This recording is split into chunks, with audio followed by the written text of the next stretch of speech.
my name is Ben Parker. I'm one of the co-founders of LightShip. Here, I'll take these glasses off for you. We're the first American electric RV manufacturer, and we are building the perfect travel trailer for the age of electrification. At least that's our first product. You can see it behind us here. We call this the L1.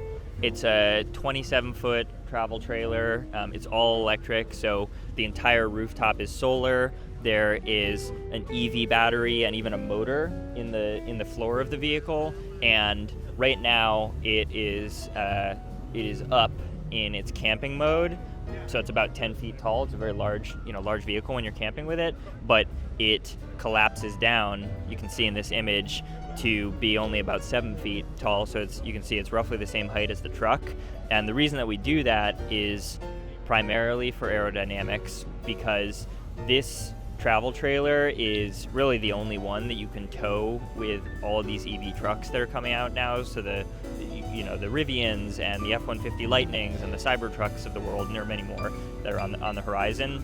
The reason that you're able to tow it with these trucks is, most EV trucks, when you're towing a traditional travel trailer, their 300-mile range turns into maybe a 100-mile range, so you lose maybe 2/3 of your range.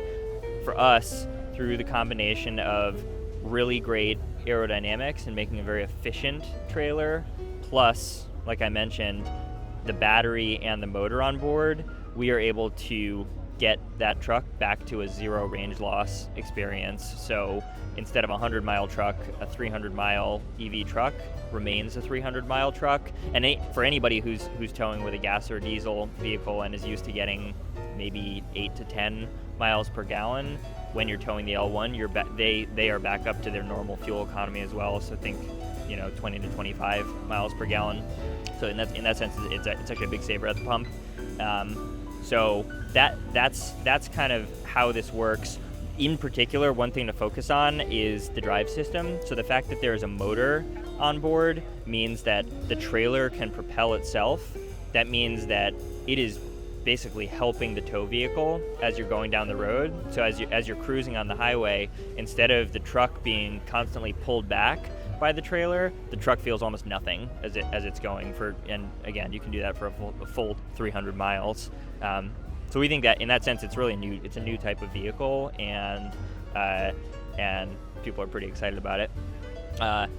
This trailer also looks like no other trailer on the road. It's you can see the aerodynamics in the shape of it. It's also it's a very modern shape. So many of us, I worked at Tesla I was at Tesla for maybe 5 years. I worked as a battery engineer there. A number of us are at LightShip are from the automotive industry, and in particular the EV side of the automotive industry.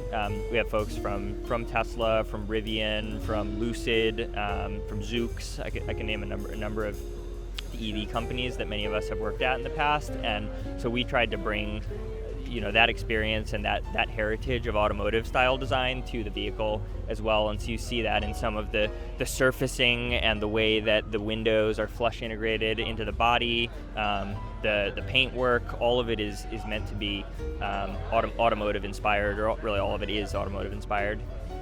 We can hop up and take a peek into the interior.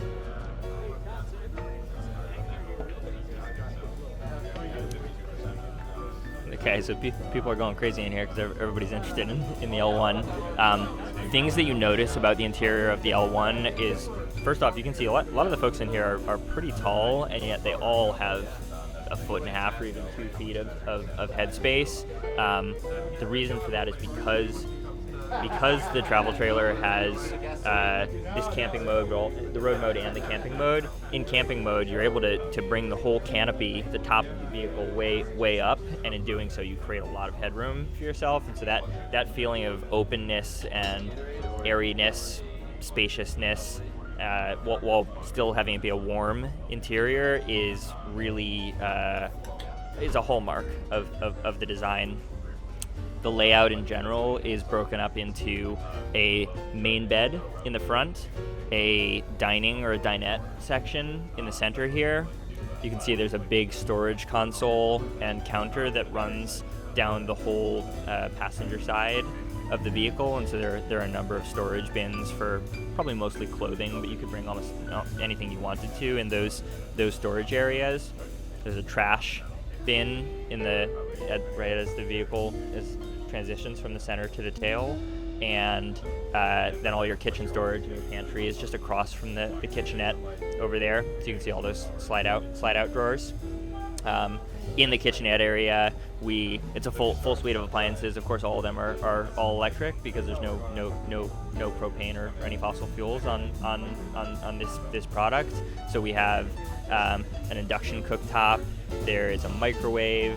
There is a double drawer fridge and a freezer, and then we actually even we put a dishwasher in here because we realized that we always have the power to run that dishwasher because of what this vehicle is, a big solar system plus an EV battery.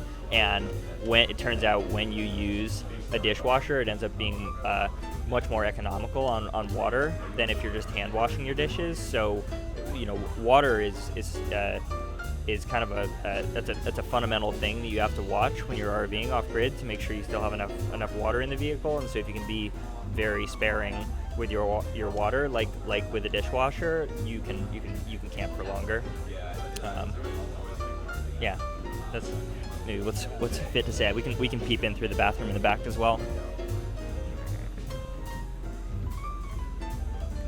So you can see automotive styling in the bodywork and the tail lamps as well.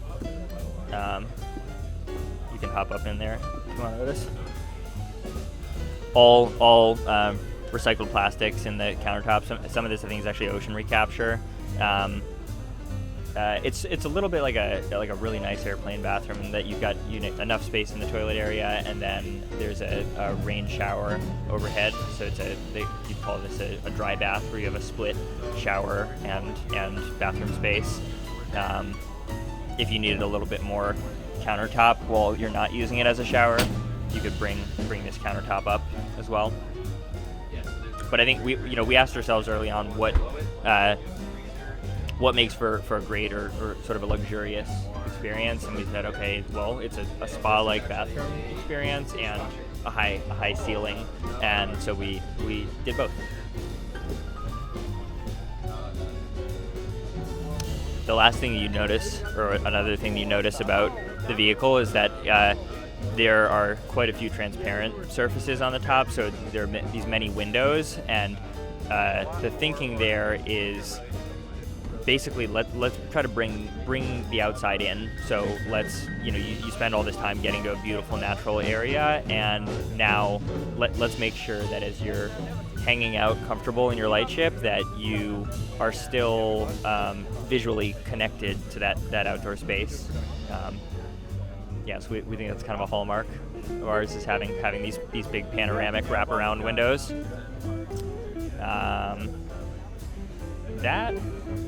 That is most of it.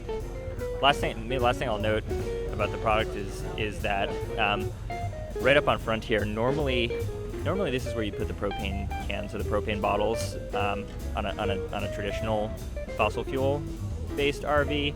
In our case, we're actually able to put the loud parts of the air conditioning system out there, and so instead we take them off of the roof for better aerodynamics and to isolate the noisy bits, so that you can be running your heater or your air conditioner inside and have it be whisper quiet sort of throughout the day, which I think people are gonna love. And especially if it's on a hot day, you'll be getting all of your solar energy from the sun as you are cooling down the camper, and so it's sort of those two things work together. Solar. Okay, so the whole rooftop of this vehicle is solar. You can see this more on the website too. When you go into our product page, there's an image that shows all of the solar in the